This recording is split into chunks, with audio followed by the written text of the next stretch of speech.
عزیز طلباء و طالبات، یہ کچھ ہی دن پہلے میں نے ایک ویڈیو اپلوڈ کیا تھا یوٹیوب پر، اور بڑی خوشی کی بات ہے کہ بہت سے بچوں نے اس کو سبسکرائب کیا ہے اور استقبال بھی کیا ہے۔ کچھ لوگوں نے کمنٹ بھی کیا ہے جس میں حوصلہ افزائی بھی ہوئی ہے، اور اسی سلسلے کی یہ کڑی جو کہ اس کا دوسرا حصہ آج ویڈیو کے روپ میں پیش کیا جا رہا ہے، اور اس کی ریکارڈنگ شروع ہو چکی ہے۔ میں سمجھتا ہوں کہ آپ کے ایگزام میں بہت بڑا مددگار ثابت ہوگا یہ ویڈیو۔ اور اس کے علاوہ اسکول میں جو چیپٹر پڑھایا گیا ہے رموز اوقاف کا چیپٹر، میں سمجھتا ہوں کہ بہت بچے ایسے تھے جو اسکول بہت کم آیا کرتے تھے، ناگا زیادہ رہتے تھے، اور اس کی وجہ سے ان کو اس چیپٹر سے متعلق زیادہ آگاہی نہ ہو پائی۔ ان لوگوں کے لیے بہت بڑی خوشخبری کی بات ہے کہ وہ آج اس ویڈیو کو دیکھ کر امتحان میں خاطر خواہ نمبر لانے کی کوشش کر سکتے ہیں۔ چنانچہ بغیر کسی تاخیر کے رموز اوقاف کے بقیہ حصے اس ویڈیو میں پیش کیے جا رہے ہیں۔ نمبر 4 میں تفصیلیہ ہے۔ تفصیلیہ یہ عربی کا لفظ ہے اور اس کو انگریزی میں کالن اینڈ ڈیش کہا جاتا ہے۔ اس کی علامت کو ہم نے اس میں ظاہر کر دیا ہے، دیکھ سکتے ہیں۔ اور انگریزی میں لکھنے کی وجہ صرف یہی ہے کہ تاکہ آپ کو بخوبی سمجھ میں آ جائے، چونکہ یہ انگریزی کے الفاظ یا اصطلاح کی اصطلاحات آپ کی نظر میں بہت وہ ہوتی ہیں، واضح ہوتی ہیں، آپ جانتے ہیں پہلے سے۔ تو تفصیلیہ کو انگریزی میں کالن اینڈ ڈیش کہا جاتا ہے۔ اس کی تعریف یہ کی گئی ہے: اس نشان کا استعمال مندرجہ ذیل جگہوں پر ہوتا ہے۔ کسی طویل اقتباس یا فہرست کو پیش کرتے وقت ہم ایک مختصر بیان کسی کا نوٹ کریں یا کوئی اصطلاح ہم نوٹ کریں، اور اس کے بعد پھر اس کی تفصیل ہم بعد میں اگر ذکر کرتے ہیں، تو ایسے صورتحال میں اس مختصر بات کو یا بیان کو یا کسی اصطلاح کو لکھنے کے بعد فوراً اس کا استعمال کریں گے، اور پھر اس کی تفصیلات جو بعد میں آئیں گی اس کا ذکر ہونا چاہیے۔ اس نشان کا استعمال مندرجہ ذیل جگہوں پر ہوتا ہے، جیسے 1 نمبر میں کسی طویل اقتباس یا فہرست کو پیش کرتے وقت، جیسے رسول اللہ صلی اللہ علیہ وسلم کا ارشاد گرامی ہے: نماز پڑھو، روزے رکھو، اللہ کی عبادت ہی میں عافیت ہے۔ یا کسی دوسرے نمبر پہ دیکھیے، یا کسی اصطلاح کی تعریف کرنا ہو تو بھی اس علامت کا استعمال کیا جاتا ہے۔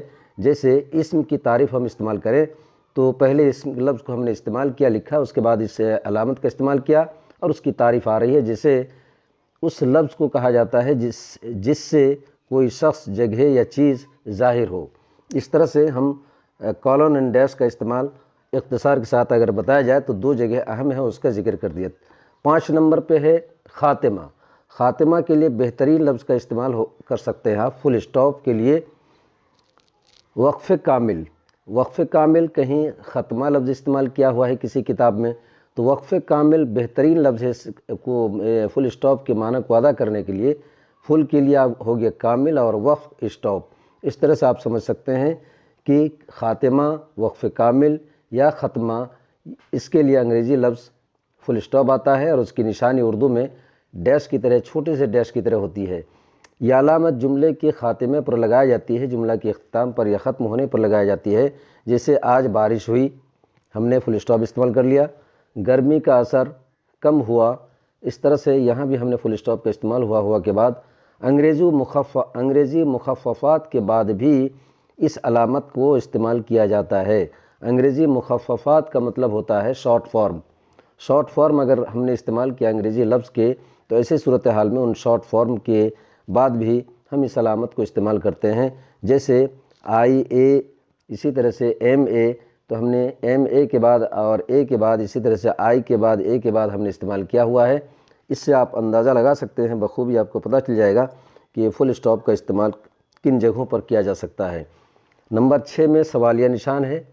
سوالیہ نشان یا کوشچن مارک۔ کوشچن مارک کی علامت کس ٹائپ کی ہو سکتی ہے اردو میں، یہ آپ دیکھ سکتے ہیں انگریزی میں دوسری طرف سے لکھا جاتا ہے، اردو میں اس طرح سے بائیں طرف سے۔ سوالیہ نشان کو ہم کہہ سکتے ہیں استفہامیہ بھی۔ استفہامیہ لفظ بھی بہت مشہور اور معروف لفظ ہے، آپ پڑھتے بھی ہیں۔ تو اس طرح سے سوالیہ نشان کی علامت کہاں لگائی جاتی ہے، کیسے لگائی جاتی ہے، اس کی تعریف یہ کہ یہ علامت ہمیشہ جملہ کے آخر میں فل اسٹاپ کے بدلے میں یا فل اسٹاپ کی جگہ پر استعمال ہوتی ہے، جیسے آپ نے کیا کھایا۔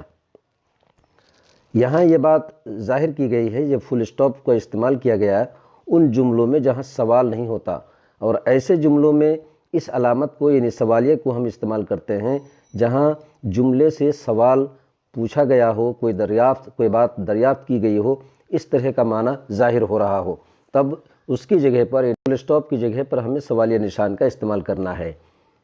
جیسے یہاں اس جملے سے مثال سے ظاہر ہے آپ نے کیا کھایا۔ 7 نمبر میں فجائیہ ہے۔ فجائیہ کو انگریزی میں مارک آف ایکسکلیمیشن کہا جاتا ہے۔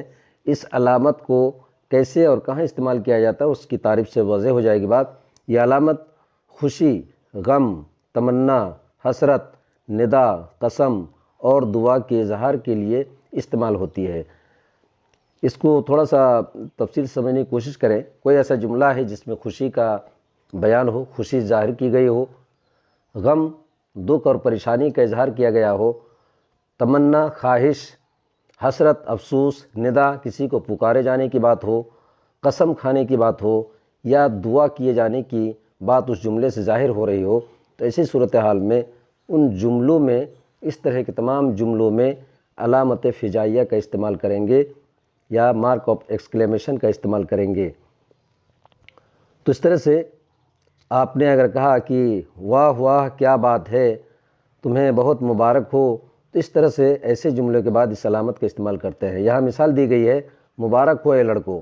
اے لڑکو یہاں ندائیہ پکارے جانے کی بات تو سمجھ میں آ رہی ہے، لیکن یہاں خوشی کا اظہار ہو رہا ہے مبارک ہو، تو اس لیے یہاں خوشی کا اظہار کیا گیا اور جملے کے آخر میں اس علامت کا استعمال کیا گیا۔ جب خوشی اور حسرت یعنی اوپر ذکر کی ہوئی تمام باتیں اگر لمبے سمے تک، کچھ دیر تک اس کیفیت کو برقرار رکھنا ہو یا اس کا اظہار کافی دیر تک کیا جانا ہو، تو ایسی صورتحال میں اس علامت کا استعمال مقرر کیا جاتا ہے۔ جب خوشی اور حسرت کی کیفیت دیر تک باقی رکھنا ہو، برقرار رکھنا ہو، تو اس علامت کو مقرر استعمال کرتے ہیں، جیسے آ ہا ہا، اس طرح سے۔ اس کے بعد آپ دیکھ سکتے ہیں ڈبل استعمال کیا گیا ہے اس علامت کو۔ اس کے بعد 8 نمبر علامت معترضہ یا قوسین، رموز اوقاف کا یہ 8واں نمبر ہے، جس کو انگریزی میں بریکٹ کہتے ہیں۔ اس کا استعمال محل استعمال کیا ہے، اس کی کچھ تفصیلات نیچے آ رہی ہیں، دیکھیے۔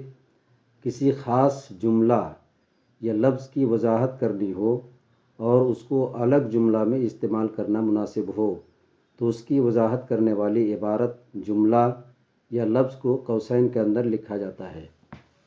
کہنے کا مطلب یہ کہ کوئی ایک جملہ ہے اور وہ مکمل طور پہ اپنے معنی بھی ادا کر رہا ہے، لیکن مناسب یہ لگ رہا ہے کہ کسی الگ ایک جملے میں یا لفظ میں یا عبارت میں اس کی وضاحت کی جائے۔ تو ایسی صورت میں جو ایکسٹرا، جو باہر سے ہم نے جملہ استعمال کیا ہے وضاحت کرنے کے لیے، اس جملہ کو قوسین کے اندر استعمال کیا جاتا ہے، قوسین کے اندر اس کو رکھا جاتا ہے، تاکہ یہ لگے کہ یہ جملہ جو بات کہنی ہے اس کا حصہ نہیں ہے، بلکہ ایکسٹرا ایک جملہ لایا گیا ہے، اسی لیے اس کو معترضہ کہا گیا ہے۔ معترضہ نے بیچ میں الگ سے ایک جملہ جو لایا گیا ہے، جو کہ اس جملے کا مین بنیادی جو جملہ ہے اس کا حصہ نہیں ہے، اس لیے اس کو جملہ معترضہ کہا گیا، اور اس کو قوسین بھی کہتے ہیں۔ اس لیے اس کو چونکہ اس عبارت کا یا اصلی یا بنیادی جو جملہ ہے اس کا حصہ نہ ہونے کی وجہ سے اس کو جملہ معترضہ کہا جاتا ہے۔ جیسے مثال سے بات واضح ہو جائے گی، جیسے میری شیروانی بوسیدہ ہو گئی، ایک مکمل جملہ ہے، لیکن اس میں لگتا ہے کہ شیروانی جو بوسیدہ ہو گئی کس وجہ سے ہوئی، اس کی ایک الگ سے وضاحت کرنے کے لیے ایک الگ سا جملہ استعمال کیا گیا ہے، اور وہ ہے جسے میں کبھی کبھی پہنتا ہوں۔ تو چونکہ جسے میں کبھی کبھی پہنتا ہوں یہ جملہ کا حصہ نہیں ہے، بنیادی جو جملہ اس کا حصہ نہیں ہے، الگ سے لایا گیا ہے، اس لیے اس کو قوسین کے اندر لکھا گیا ہے۔ ویسے اگر اس جملے کو نہ بھی لایا جاتا تب بھی یہ جملہ مکمل تھا، یعنی میری شیروانی بوسیدہ ہو گئی۔